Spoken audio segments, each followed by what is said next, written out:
Hey everyone, welcome back to me and Paul's channel, The Virtual Investor. I'm so glad you're here. In today's video, we're going to talk about the impact into the sharp jump in rates over the course of the first half of 2021 and what that impact means to home buyers and purchasing power.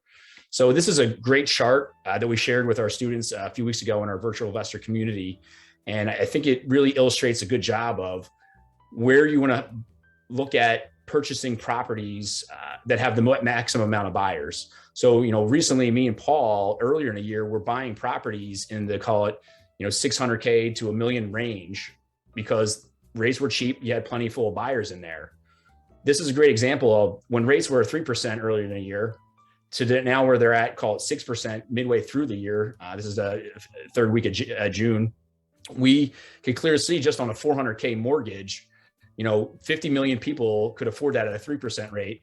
Now you're talking about just over 30 million people could afford that. You basically lost 18 million buyers if you were looking at mortgages, around 400K. So if you're buying a house for 500, getting a mortgage for 400, that's 20% down.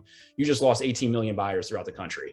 So I thought this chart really illustrates a great example where me and Paul actually, pivoted our business model a little bit to stay out of those higher six-figure ranges and kind of go more into that under 400, 350 or less fixed up type of property where you still have those first-time home buyers affording there. And then now you have, talking to local agents and looking at data like this, all those 500, 600K buyers are now going downstream about 200K on what they could afford at these higher rates. Paul, I didn't know if you want to add anything there.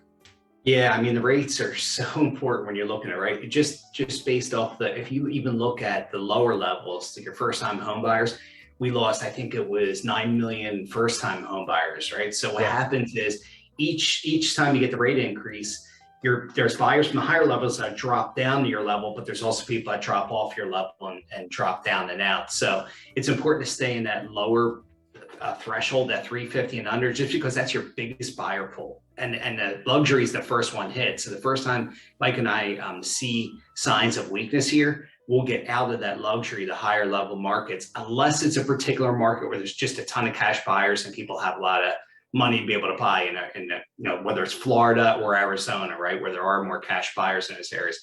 But besides that, any other markets shift from it because the luxury markets have already shifted and dropped about 18%. But these charts are great and it's super important to keep up with them and know exactly what's going on with rates. And we don't know where rates are going to be. Mike and I are hoping to drop back down, but there's a chance they continue at their upward trend here. And we got to prepare for that and just forward think 3 to 6 months.